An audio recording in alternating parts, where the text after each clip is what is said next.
How to convert a VOB to MP4.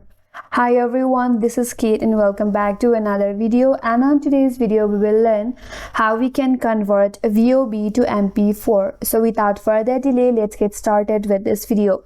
So in order to convert your VOB file into MP4, you can use the online tool. So for that, open up a browser and in the search bar you have to type in easyzip.com. So once you land on this interface here, go towards the converter drop down, click on it. Here select video or audio. Scroll down a bit and now from here under video conversions, click on convert VOB. Now select convert VOB to MP4. Here select your VOB file that you want to convert, click on it. So from your device you have to select the video, then click on open.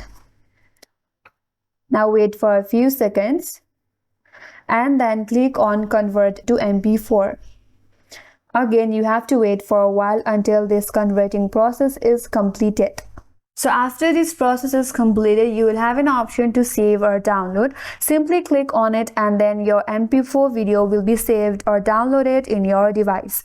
And that's all for today's video. Hope this video was helpful, and if you are new to our channel, consider subscribing. Thanks for watching and stay tuned for more videos.